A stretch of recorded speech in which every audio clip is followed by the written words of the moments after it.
Ladies and gentlemen, got back from Washington, D.C. Ladies and gentlemen, I think they got something they want to say. I think they got something they want to say. Ladies and gentlemen,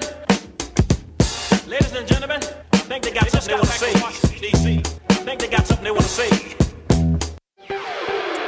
Welcome back to another episode. I'm your host, Kerstyn, the moderately successful host.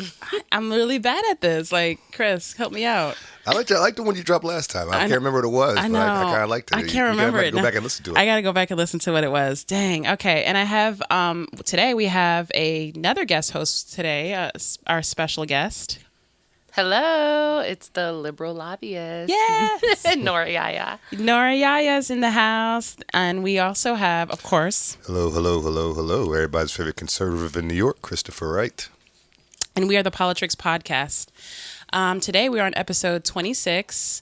So, we just keep chugging along. We're like, yeah. We're getting there. We're getting there. He's like, all right, we're getting there. Calm down. We still got a lot more to go.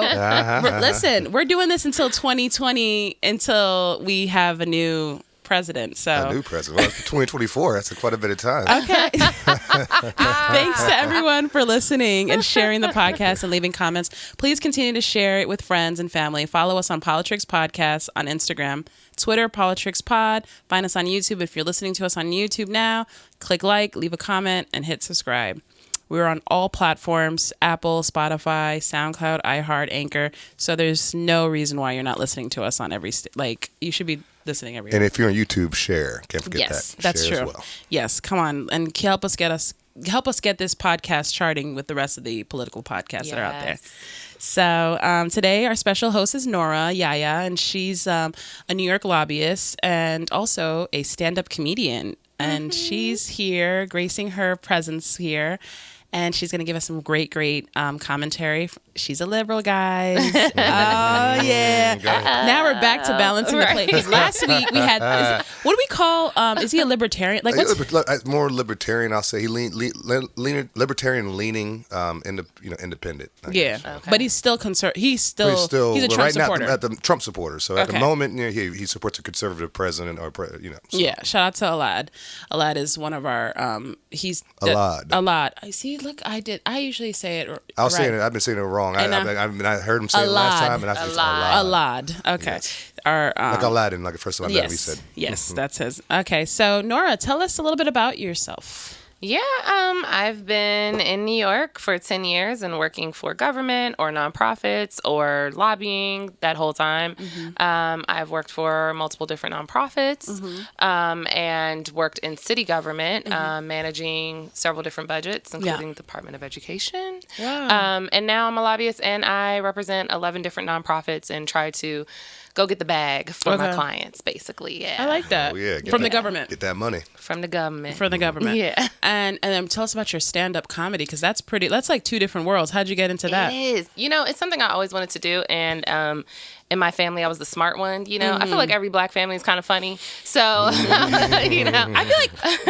do you guys go on Shade Room and look at the comments? Yes, they're hilarious. Girl, right? I was cackling on my way here. So funny. Y'all are so quick. Oh my God. Oh, yeah. So funny. So, we have such great commentary. I swear, just hilarious. So I just was like, let me not give, And then actually my grandfather passed, and I felt like he had a lot of things that he didn't get to do. And I was like, yo, we live once. So I'm gonna get on that stage, and I've been doing it for a little over 2 years. Oh wow! So and it's really amazing. new then. It's new, yeah. Okay. Yeah. Unfortunately, I should have started a long time ago because now I'm old, but it's cool, But I mean, there's no age. I mean, it doesn't really. No, there's 67-year-olds still doing it doesn't stand-up. matter. No, yeah. But you're new in the sense of like the other comedians that have been in the circuit for so long. So you're like the new face. They say it takes 10 years. Oh, yeah. Wow. But is that something you want to do? Like, would you would you give up working in political field and like? That's the hard part. I'm a political junkie. Always have been. I grew up in D.C. Hey.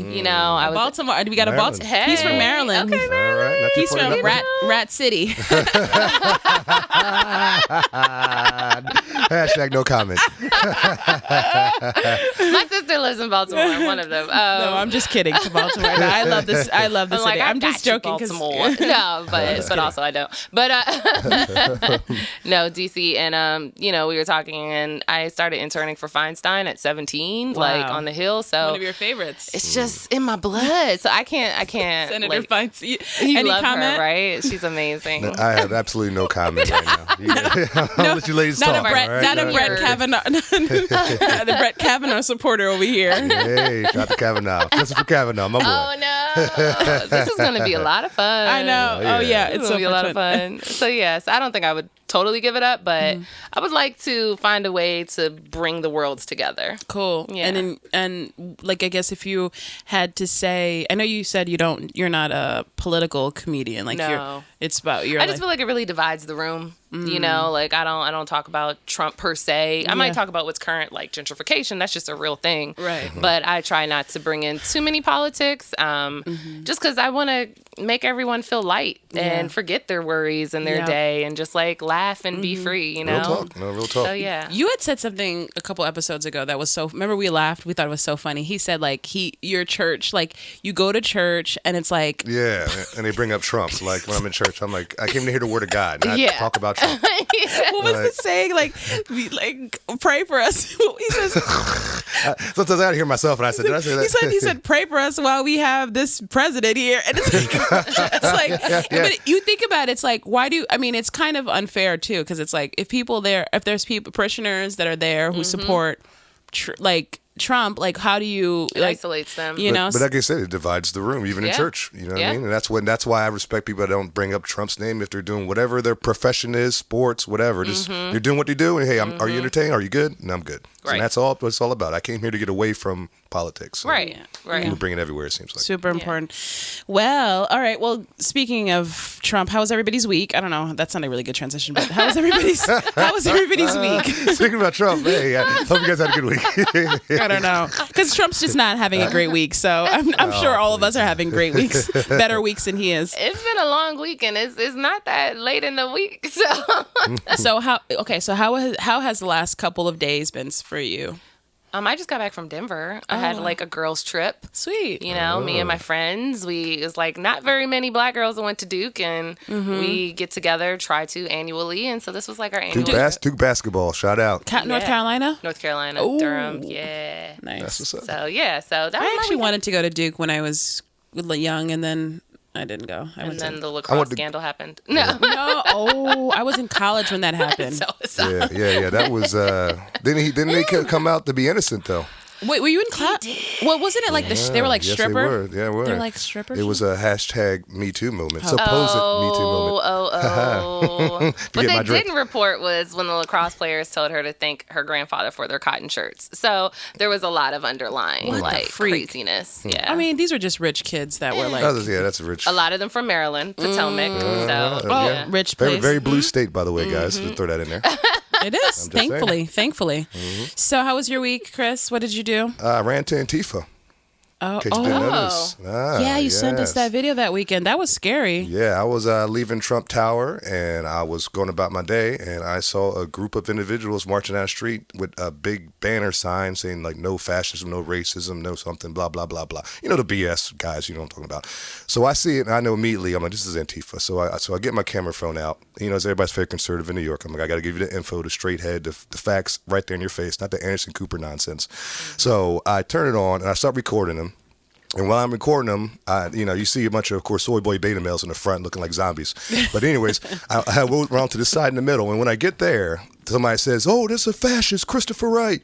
They knew who you were? Oh, yeah. People want to say my channel's out there. I'm technically like the biggest conservative in New York. No, but these Antifa people aren't, like, they don't follow that. They follow the internet, though. They're on the internet all the time, so they know who's on both sides. Yeah. So when they saw me, and also I record the Proud Boy incident that happened prior to that, the altercation that broke out between them and Antifa. So my face is in that video. So anybody from Antifa saw that video saw my face.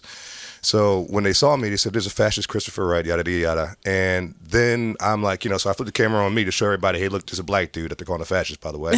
And I say, hey, hey, look at they're calling a fascist, kind of thing. And then they the police officer that was walking with him pushed me onto the sidewalk with him, and I was trying to walk across the street, and he said, on the sidewalk, and he pushed him. And I'm not blaming the police for anything. I'm not. That's the whole thing.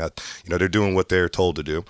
And when I walked through the crowd, they were banging on pans, cussing me out, flipping the bird all over the place. All a lot of white guys in masks.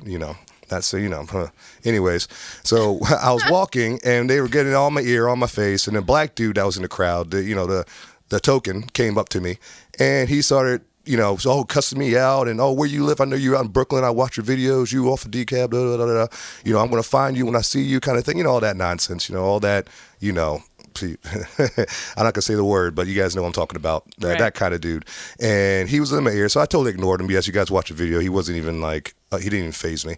And I just walked through the crowd, got through. He eventually backed off, and that was how it went down, man. And I put it out there, and the video was going viral on Twitter, about 100K almost, and then they deleted the video, so I had to repost it. It's at about 12K now. So, but you guys see it on my YouTube channel. I recommend checking it out. Oh my gosh! Wow. And F Antifa. Yeah, this whole like Proud Boys versus Antifa versus like all these like different movements, Black Lives Matter. It's just becoming like gangs, man. Like the movie The Warriors. Yeah, but it's like, what are we doing that? Like, I don't know. Like, what's the point now at this point? Like, what are we trying to achieve with these kind of, we're going to fight each other? Like, this isn't like, I just saw something, again. I don't know. You don't think it's kind of a little bit obsessive? I mean, when you look globally, like there's protests going on in so many different countries, and they are making policy changes based on that. They have overturned government. So I think that there is power in protesting. I think for us, we just don't know what we want to get out of it yet, right? And we're not unified. So that's the factions is what's causing the craziness. But I do think there's power behind it. I wouldn't dismiss it. You wouldn't dismiss it? Well, there's power in revolutions because you have substance behind a revolution. That's what civil rights was, a revolution, civil rights movement. Yeah. So that makes sense. But a lot of these groups don't have substance behind them. Yeah. So it's like you guys had a sign up saying no fascism, no racism, no all this, but then you're yelling at a black guy who wasn't, I at first didn't say a word. I was just recording. Right. And then they attacked me. So it's like, aren't you being racist right now, technically? Well, they knew you, right? And they knew your brand. One guy knew me. And the rest, because they walked by for quite a few. So when one guy says, hey, this guy's a fascist, this black guy's a fascist, then everybody believes him? Yeah. Like, come on, do you guys know me? Not necessary. I mean, we can talk to each other. I mean, protesting has nothing to do with calling someone a fascist and trying to attack him. Like, that doesn't make sense either. Yeah. Like, once we started trying to attack each other, that's when, to me, you're discredited. I totally agree. And like, if you would have came to me and just wanted to, even in a somewhat aggressive manner, and just want to have a debate or a conversation, I would have been, hey, let's do it. I wouldn't have said, F off, you evil communist. I haven't done all that nonsense. I said, let's talk. Let's go. I want to rather school you there than anywhere else, It's one of these things that at some point we're gonna have to start to get to, we need to start to get along with one another, because we're becoming like it's like this, like you said, it's like a gang mentality, like the Reds against the Blues, and people are so afraid to be cool with each other anymore. This show, what I love about our show is that we are bringing different dialogue. We're not just, it's not just one-sided, No. So. That's why I show people, because when people see me, sometimes they might think, sometimes they do think, matter of fact, that, he's this right-wing, da-da-da-da. Yeah. And then I'm like, I tell them about the show, and they're like, look at me like I'm crazy. I'm like, yeah, exactly. What does that tell you, So, that's cool. Yeah, right. But, first thing I did for them when I got home was pray for them, because like the Bible says, you pray for your enemies, you don't, you love your enemies. So I don't hate these guys. I just hope that, God opens their eyes up a little more and see the bigger picture. Gotcha. All right. Well, my week was good. Nothing really, pretty uneventful. My weekend was pretty uneventful. My fiance wasn't feeling well, so we kind of chilled and hung out in the apartment. Nothing exciting. I'm looking forward to the holidays that's coming up. But let's get into some topics. You guys ready to politic? Yeah. All right. Okay. So let's do it. All right. So another one bites the dust. Michael Cohen. First there's Michael Cohen. Then there's Paul Manafort. Then there's Rick Gates. George Papadopoulos. Why does that name always sound so familiar? I feel like Jay-Z has a song where he says or Cameron. One of them did. Sorry, New York rap stuff. Michael Flynn. Now there's Roger Stone. A former aide and longtime friend to President Trump was found guilty on Friday of obstructing a congressional investigation into the Russia's interference in the 2016 election in what prosecutors said was an effort to protect Mr. Trump. How is it that all of Trump's confidants and associates are all in prison or legal trouble outside of him and his family? How does that work? Like, why is Teflon Don still? Because he's done nothing wrong. And that's it's plain and simple. And what they're doing right now is attacking every person that met Trump one time. He shook his hand. We're like, we're going to find all your records, and we're going to find one thing, and we're going to put you in jail for that. I don't know. 18 conversations is more than one time, but 18 conversations with when it comes to this Ukraine thing, or wait them out. Yeah, but what about but all these conversations? But where's the evidence? But Roger is not like Roger has a history of being a shady dude. Exactly, and it's like now you pulling his card now when he's like 80 years old, and you kick his door down with the FBI, and like, what the heck are y'all doing? Like, and he made a documentary on Netflix last year for crying out loud. So this guy's this evil. Did you watch that one? No, I didn't watch enjoyed it. I actually watched it. I was like, wow, this guy is really like, he is a narcissist. Wild West, man. He is something's a little bit off with him. He's not all there. Something's wrong with him. I mean, like, he has Nixon tattooed on his. He looks like Mr. Monopoly. Right. Shout out to Mr. Monopoly. You know. but I'm just trying to understand, like, how does Michael Cohen go to jail? Like, your best lawyer friend, and then he's for a lawyer 10 years in New York. What is he every single one of them doing about all dirty of this? record. Like, what? Like, you know, he's not going to pardon anyone, right? It doesn't look like it. Yeah. I thought Manafort was the one that he would pardon, but it doesn't look like he's going to do it. So what does that mean? You know, like, because if he tried to pardon him, they're trying to link him. Oh, see, look, there it is. He's a Russian. He's a Russian. See, and it's just everything. He just whatever. I'm gonna arrest my friend, my lawyer friend, for something 25 years ago. Okay, go ahead. No, but the lawyer friend you're talking. Who are you? Cohen. But you can't forget that Cohen literally he lied. It was campaign financing charges. So why is Trump going to pardon him? That's your problem. Yeah, much. And the thing is, they came after him, and Trump's like, that's wrong. And then when they get him on something, he's not going to come and say, oh, he didn't commit that crime 20 years ago, or whatever these people are things are doing. So, because if he did that, then people are going to say, look, he's okaying criminals and da da da da. He's trying to pass. So he has to be hands off with certain things, unfortunately, and that even includes the government going after his friends and the media. And what does that mean about, like, his Twitter? Like, you know, because he's so active on there, and he's still a voice. Like, you're still the president of the United States, even on Twitter. And so, like, for you to push back and go against your own administration sometimes and their efforts, it's like, I'm curious what you think about that, Chris, I guess. No, I like it. He's a people's champ. So Twitter has always been his way directly to get to us. Throughout, even before he got elected, you know, when the media would come out and say, oh, he said this and a third and tried to whatever, he would go to Twitter and that would be his source. And that was, you know, so I'm okay with him using Twitter as, you know, talking about the negativities of his own administration. And it's his own administration, but everybody's administration is people he knew personally. A lot of times when unfortunately, when he attacked a lot of these people he initially brought into his administration, and they either had to leave or back off or whatever. And now he's stuck with people that have been in politics for the last 20, 30, 40 years, a swamp pretty much. So now he has a swamp in his administration. So of course he's going to attack the administration sometimes because they're not people he initially got in there to put in the first place. It's these swamp creatures crawling around. He's going to pull the card. I think that's dangerous. Those swamp creatures have kept this economy afloat and kept us as the superpower of the world. So they get us $10 trillion. We have to respect our government workers. Hello. I mean, a little bit. I mean, they get $20 trillion in debt.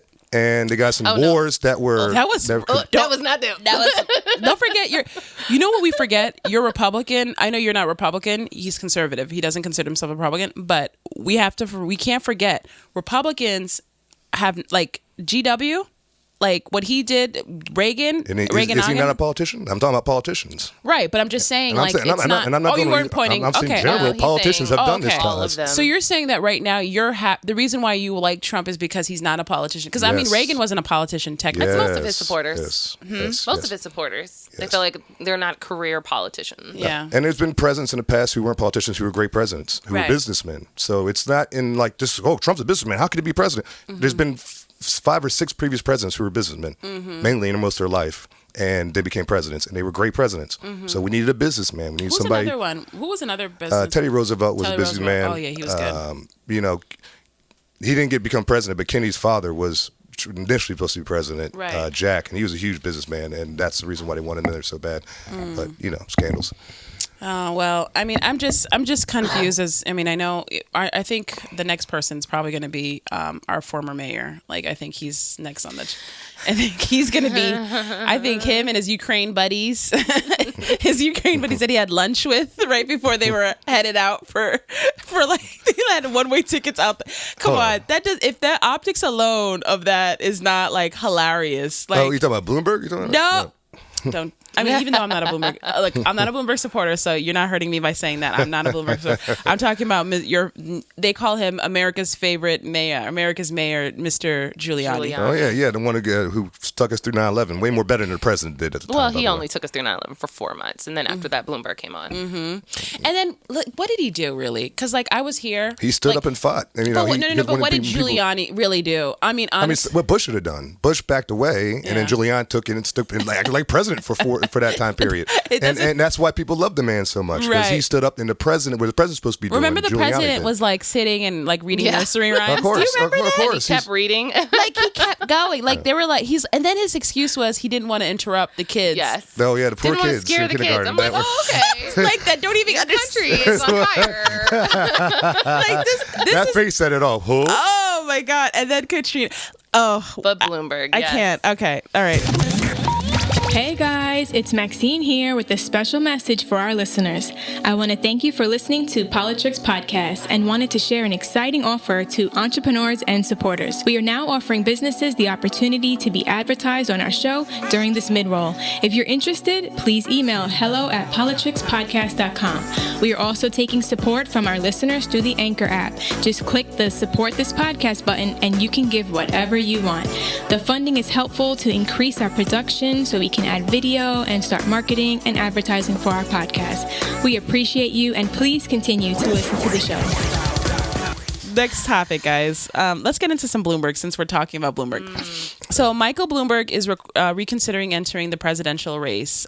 He kicked it off on Sunday by speaking at a black church and apologizing for his NYC criminal policy, stop and frisk. What makes this apology seem disingenuous is that in January, he was defending stop and frisk. In March, he joked that if he decided to run, he said, and this is kind of like an off quote, like I tried to transcribe it as best as I could. He said he would charge all of his views and go, in order to run, he would have to change all of his views, and go on an apology tour. He said, and he said, this is what he said.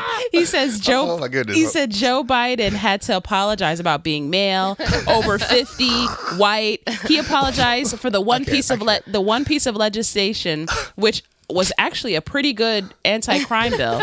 How does Bloomberg expect to gain the African American and Latino voters with that kind Drake? He's the Drake of the presidential candidate. Wait, what? Apology tour. Wait, that might be the title of this episode. Bloomberg is the Drake. Our presidential Wait, but what? Okay, how can you come in? Like, what is he? I am torn because I was working in the city under Bloomberg, and when the economy was going down, right? Because New York wasn't doing as bad as every other city, right? When everything went down. But I mean, we also have Wall Street. We have the financial. But he decimated social safety networks, and got rid of childcare and after school, and he got rid of Advantage program, which helps like homeless He brought the people. bikes. He got rid of smoking in the park.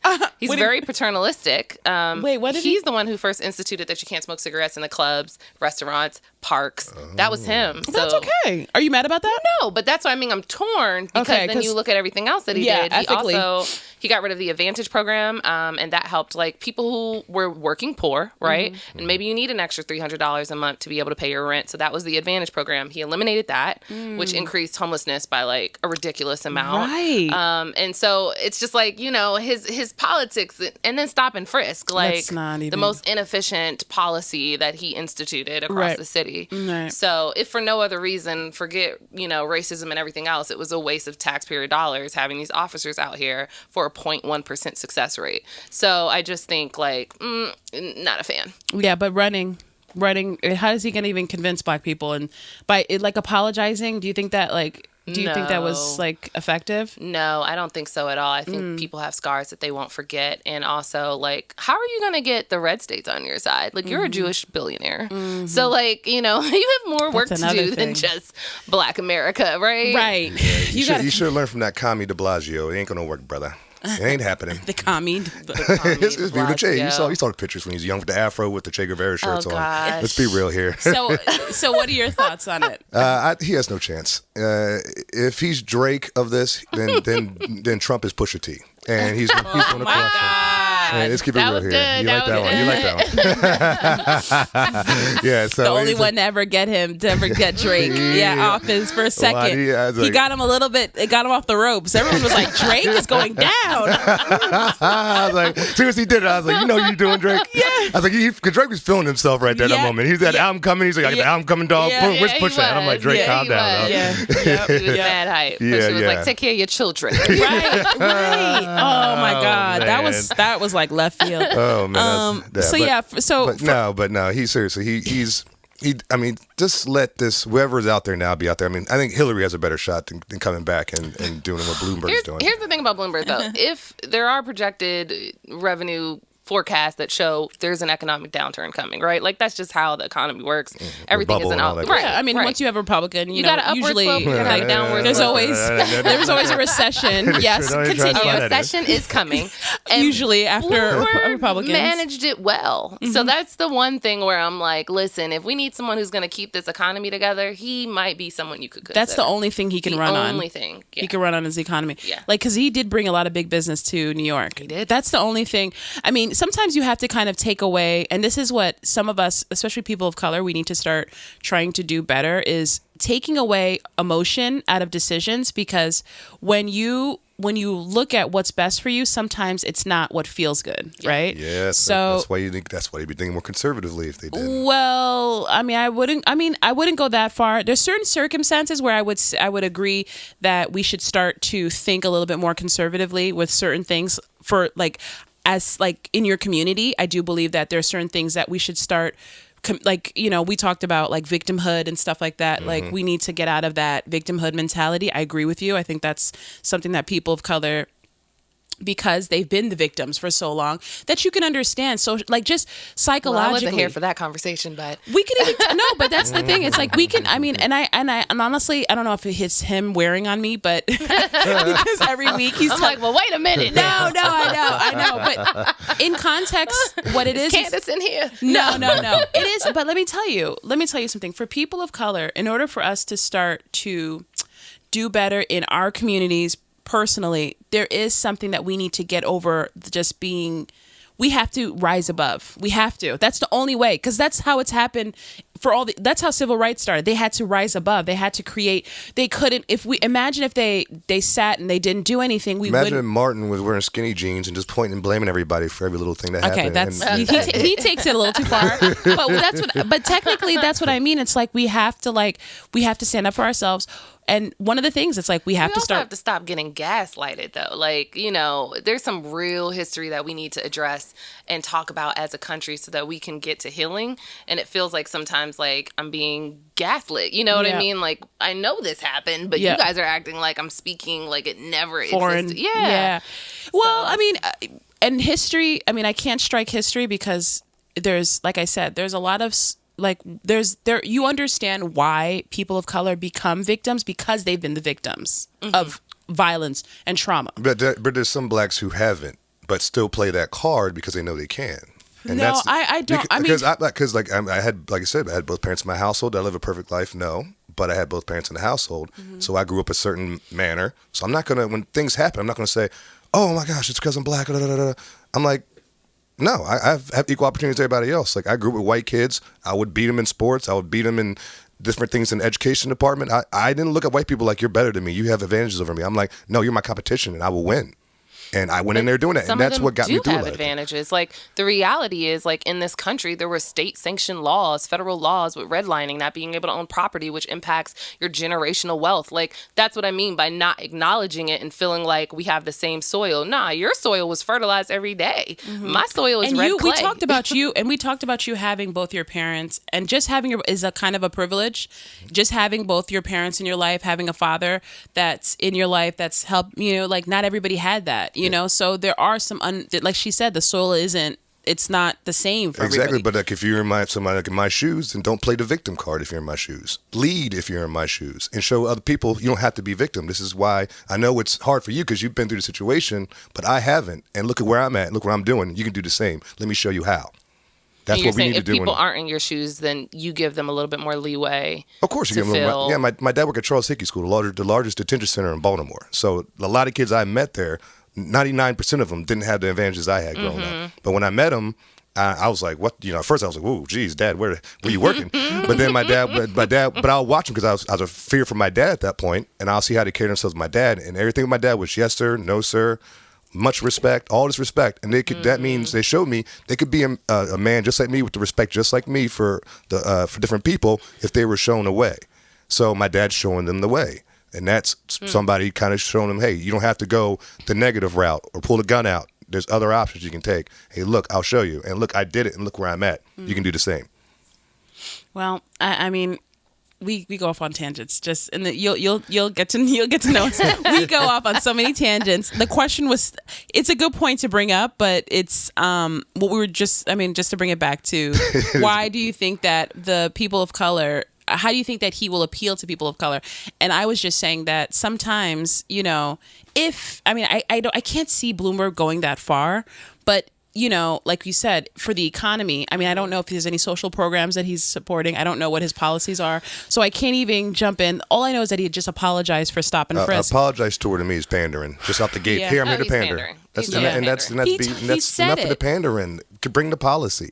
That's what black people need. We need policies. We don't need pandering. Yeah. What's your idea moving forward? Right. Exactly. Right. He could have, but then again, he said it like, what do you wanted him to say? Like, okay, so my new policy, instead of stopping for us, this is what I want. This is what I meant to do. I behaved.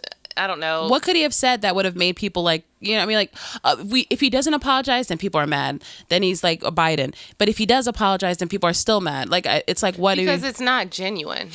You know what I mean? Like, that's what pandering is. You're doing it just to satisfy this populace. Yep. You don't actually believe that it was an ineffective policy. Yep. Have an answer for the situation. And then when they bring it up in a debate, because somebody you more than likely will, then you have your answer. Well, he knows. I think he knows that it's, we just talked about like some of the numbers. Like, it's 1%. Yeah. Like, was it 1%? Is that what you said? 0.1%. 0.1%. And I think they said they found 14 guns out of every 100,000 stops. Wow. But I think they stopped like 700,000 people in 1 year or something. They in total had 5 million stops. Yeah, so 700,000 per year. And black and brown people were 9 times more likely to get stopped. So like when you hear that and what people don't understand what that means, you don't understand how demoralizing that is. You're on your way to work, or you might be hanging out with your friends. You're in, the community. You might have went to the bodega. You come out. You're gonna you're talking, having a conversation, and then the police roll up on you, and then like stop, frisk you and stuff, and then you have nothing wrong, and you might be with your girl, or you might be, and it's like, why do people of color have to feel that way? Like, I don't understand how he thought that this was something that would have worked. And to that point, to bring it together, it takes away sort of that empowerment that you felt, Chris, right? Like, if you're so disempowered and you're losing your agency, you're getting stopped. Because some people got stopped multiple times, right? Like, throughout the years. I think one person got stopped like 35 times and never had anything. So it's like, how do I feel good about like pulling myself up by the bootstraps and everything when it's like, damn, I can't even walk outside, it's kind of crazy. Can't go outside, my boots on. Right, yeah. Make sure they're not Nike boots at Tim's, Right. Yeah. So, all right. Well, next topic, guys. So Joe Biden believed that weed is a gateway drugs, right? That's what he believes. Sorry. And doesn't want to legalize it on the federal level. What are your thoughts? Shout out to McGruff. What are your thoughts? Do you think Biden has a point? Biden's a joke with that one, man. Come on, bro. Come on. Especially if he's he's trying to appeal to black people so much. I'm like, bro, you better not even try to go after weed, man, because you're really going to boom, just blow your whole entire foot up. Older people don't believe in, they don't like it. They don't like reefa. Yeah, I know. Yeah, that's true. They don't. It's a gateway to mass incarceration. That's what it is. That is a political joke. I like that. That is a good one. You can do the politics joke thing. That was a good one.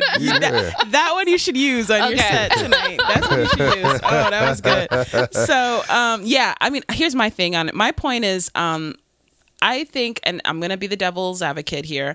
I mean, here's the thing. Would you guys, like, if, I hate saying this because I've seen a conservative say this, but would you want your doctor smoking weed before he, like, has to do, like, surgery on you? But to me, that's different because do you want your driver, your limo? We're talking about unregulated legalization. Like, you can still have weed. Like, if you're a doctor, you can't smoke weed, kind of thing. Like, you know, if you're a doctor, you can't. If you're a doctor, you can't be drunk. Yeah, and that's the thing. And so alcohol is legal. So it's like that's what happens. Certain professions are going to require drug tests and everything else. But you guys are. But you know, weed is that kind of drug that makes people feel relaxed. So people would feel like, hey, I can smoke weed before I start my shift. But it stays in your system the longest. Policy changes with weed seems like they just want it completely unregulated. Like, no, there has to be laws and rules and tests. They already have breathalyzers for marijuana now.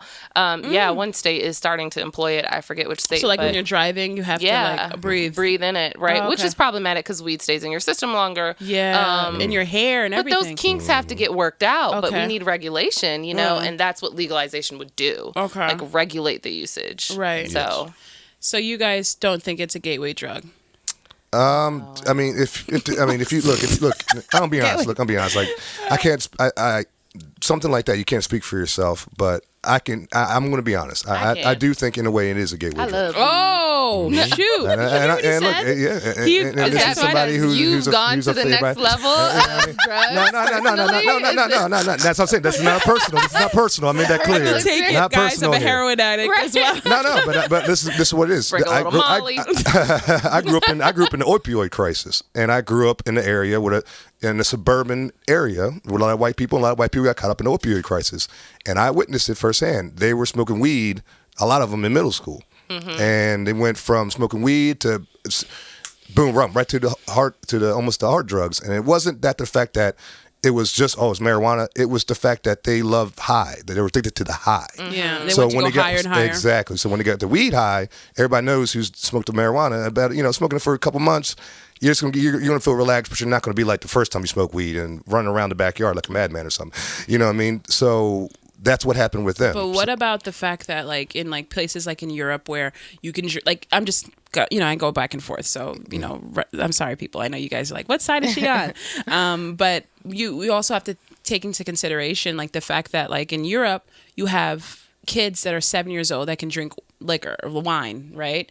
And they don't have, like, these, like, college, like, kids that are, like, having really bad, like, drunken fests. Like, they don't have these, like, crazy DUIs. They don't have that because kids are not, like, they're like, by the time they're 18, they're like, okay, I've been drinking wine all my life. I don't even care. Yeah, and you got to remember the history. Like, think about you. Like, you drink, like, we're all in our early 30s, but we don't, like, we're not boozing it out. No. You know what I mean? But the thing with the gateway, to your point, Chris, I also think it's because it's the black market. So it's accessible. Like, your drug dealer is going to have weed, and he might have Molly, and he might have Coke, and he might have other things on him, right? Whereas when you go to a dispensary or whatever sort of thing you decide to employ to disseminate it, it's also like, now we have regulation. Like, now he's not going to have that because that's the black market, and like, you're going to go to him to get heroin, but if you want weed, you can go buy it legally, Right. So I think there's that connection too, right? No, I don't know why that's so funny it's a good point, but it's the and also what Kerstyn mentioned as well. It's the history of it. To me, that's important. Like, older countries, we're the youngest country, we're the baby country of the world. Right. So of course we have our history with alcohol is going to college, getting party, and that's American history when it comes to alcohol. When you go to Europe, their history is totally different when it comes to alcohol. When you go to Italy, it's totally different because they're older countries and they had it for so long. It's like, we were drinking at 7. What's the big deal? Like, I stopped when I was 20. Like, who cares? And it's so you see how they carry themselves is different. Yeah. And I think what helps a country get more understanding of a certain drug or alcohol, whatever it may be, is legalizing it. Because then when it's legalized, you say you don't abuse it, you don't you go late at night to the city and try to buy it from the dude on the corner in the back part of the neighborhood. You don't gotta do all that stuff. You can just and it kind of over time gets to the point where it's like, we don't have to go so crazy for this because it's legal. It's and I think that's why I'm okay with legalizing it at the same time. Yeah. All right. Well, let's get into our last topic. We're kind of usually we take so long to get to these. Like we're busting through these. So this is kind of an interesting story. I don't know if you guys are following the Rodney Reed story. Have you guys heard about? Yeah. Okay. So Rodney Reed has been getting a lot of media attention and has had celebrities like Kim Kardashian, Dr. Phil, Rihanna, and so many other celebrities speak on his behalf. He was sentenced to death for the rape and murder of Stacey Stites in the town of Bastrop, Texas, on April 23rd, 1996. He has been on Texas death row since 1998. The Texas Court of Criminal Appeals decided just this past weekend to stop Rodney Reed's execution on Friday after a campaign assisted in the efforts, right? So, however, the jubilation around this case has kind of been tempered in recent days as more people have looked into Reed's past and uncovered some 6 separate sexual assault cases identifying him as a suspect. His supporters, many of whom are on both sides of the political aisle, say it's biased police may have embellished and the charges against him in order to make the case for a more slam dunk case. Others have said that Reed was well known in Bastrop, Texas, for accosting and assaulting multiple women. In this era of social activism, it becomes very easy to fall into the mass movements in directions of both cancellation or exoneration culture. What do you guys think about this? I would say in the era of social media activism, I think no one reads. Like, seriously. I just read the titles and then I'm like, I got the news. Oh my gosh, my number one thing is like, please read. Like, reading is down like 40% across this country. And like, had you done a little bit of research and not just like reading the headlines and like whatever your favorite social media celebrity is now charging up, you know? Right. I think we wouldn't be in this predicament, but I know there's one celebrity, Amanda Seales, who came out, right? Okay, in she full recently. Support. And she At first, and then she recently came. I was like, "Oh my God, I'm so sorry, I didn't do my research. Like, this is why you have to be thorough in your research, because his DNA was in a number inside of the women that were one that was like according to what she was saying, but there was a lot of falsehoods in her actual account. Like she also, even for someone that who was saying to read, a lot of the things she was saying was inaccurate. Also, Sean King actually. Talcum X, is as he calls. That's what you guys call him? No, I don't. He does. Talcum X. Anyways, he said that. I tell you, we end up just laughing because he says crazy stuff. Shout out to Texas. Oh my God! Shout out to Texas, our number one listeners. By the way. Yeah, it's New York. New York is second, unfortunately. So anyway, we have to kind of first of all, we got to break this down, right? So a lot of this stuff that this case has been going. I mean, this is 1998, right? He's part of the Innocence Project, right? They've taken on this case. Now, they don't take on cases and put their reputation on the line. They just don't. Yeah. They don't do it. Yeah. So they're not going to. So I understand what she was doing by coming, and that's something I also wanted to mention in this conversation. I'm glad you brought it up. But she also hadn't done her research because you can't just have a Google search and say that, I saw that he had all these cases. One, he wasn't none of those cases. He was never found guilty on any of those cases. Right. Two, some of those cases came after he was being sentenced. Two, he was also in high school. So he was young. He wasn't he was like 15, 16. Like he wasn't like a older, like we think of him like an older man going, because there was one of the cases was a 12-year-old, but the 12-year-old, from what I read, she didn't even identify him. She identified somebody else. So there's a lot of stuff that we have to before, like, at first I was like, when I saw this case, first I didn't want to like get myself emotionally involved. Like, I just said, I can't get emotionally involved anymore. I was like, y'all got it. Yeah, that's what I said. I said, you guys got it. Yeah, y'all gonna take this one from me, because I just can't. And then he's about to die. I'm like, I'm good. I'm not gonna get inside. And then I'm not. I read Just Mercy, Yes, like, I did my part. Please, that's it. I can't. I just don't need that, and I don't need that extra on me. And honestly, now I'm engaged, right? Because now it's in front of me, and now I'm paying attention, and now I'm like saying to myself, like, well, okay, so if he's not guilty of killing Stacy, which is what it shows, because the husband, the police officer, fiance, excuse me, seems to have had a better. I think he has more. I think he was a suspect at first, and it's a crazy case that he was actually killing. Allegedly, he was allegedly killing some of the police officers that had implicated him. Yeah, this case is so upside down, inside out. So what we're trying to figure out now is who's the person that did that. But they're saying that obviously for them to let this man, continue to get off death row, there has to be a lot of evidence. It's not about just people were so moved and they see the people and they're like, thank you. It's not that. It's actual evidence. These people look at evidence. They're not. If he didn't kill Stacy, then he should not be on death row for that murder, regardless of what may have happened with assaults or murders prior to. He wasn't charged for those, right?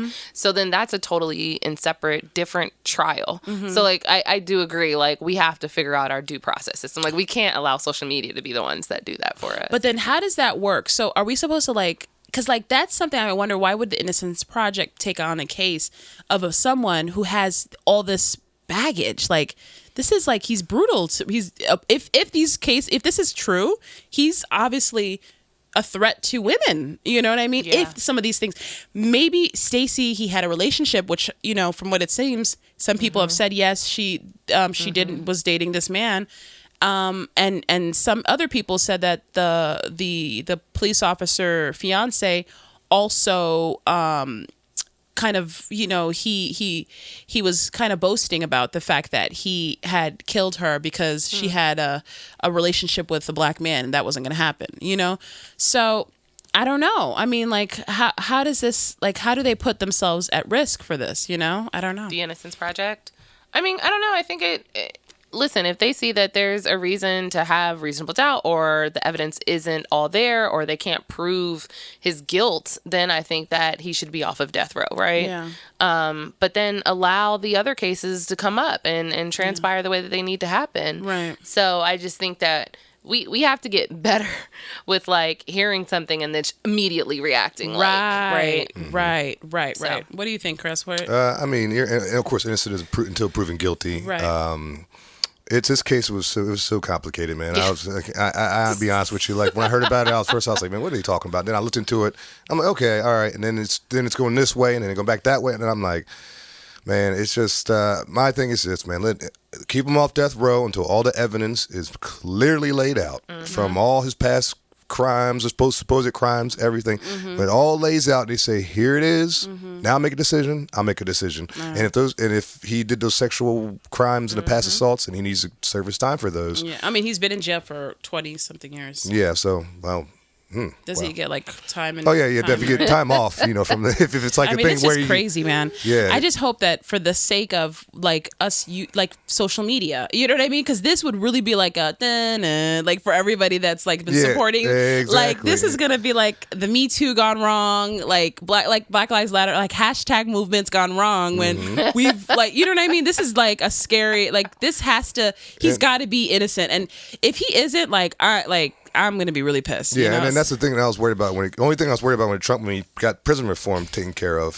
I was worried just about situations, not particularly like this, but similar to this, and where people might be getting, time off when they commit the crimes, man. Right. But people are just coming out campaigning and protesting, and boom, they get off and they commit the crime right when they get free again. And I'm not saying this is a situation like that, but that's the one thing that, back in my mind, I was glad that he got it passed, but, I'm just like, oof.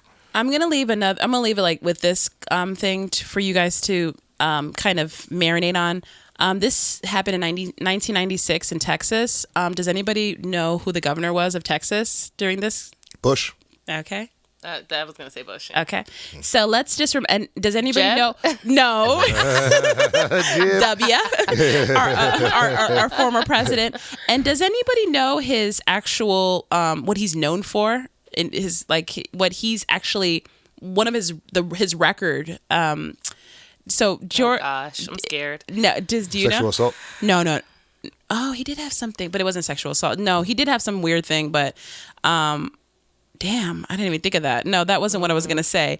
But do you guys know about his record with the capital punishment? Oh. So I wanted to lead with this. Bush, as a governor, under his leadership, Texas executed 154 prisoners, more than any previous governor in modern American history. Critics such as Helen Pragin argue that he failed to give serious consideration for clemency requests. During his tenure, Bush presided over more executions of death row inmates than any other governor in the history of Texas so far, surpassed only by his successor, Rick Perry, who was the governor from 2000 to 2015. The rate averages in execution in the state every 9 days. The only death penalty case among the 155, so he went he killed one more over Bush. So, I guess they were like... break the record. Yeah, he had to break the record. Exactly. That came across George W.'s desk. So, long story short, when you talk about sometimes Democrats and stuff, I want you to remember this, like how the criminal justice system, a lot of these people that they executed, their DNA wasn't properly, adjudicated. People, he denied clemency, so a lot of people of color died under GW. So but he's establishment. I mean, anything He's Bush Republican. family. I mean, if I make a party tomorrow and I have my first 5 people after me are great individuals who do a great job, number 7 or 8 is going to be a jerk. He's going to be an idiot. He's going to be a moron. And you can't just say, oh, everybody before that is a moron, idiot. Yeah. You got to say Nixon was an idiot. Bush, anything Bush is an idiot. Anything the last name Bush. All right. So. Okay, we're going to leave. We're going to end right here. It's just politics as usual. Thank you all for listening to the Politricks Podcast. If you enjoyed this podcast, please hit subscribe, leave us a comment. Let us know what topics you want us to hear. A lot of people have been sending us stuff through Instagram. Thank you. Keep doing that. Thank you to our co-host today, Norah. She was dope, giving us some dope commentary. I'm Kerstyn J on Instagram. I'm Miss Yahya. Everybody's favorite conservative in New York, Christopher Wright. Have a great week, everyone. Bye-bye. Ladies and gentlemen, I think they got something they want to say. I think they got something they want to say.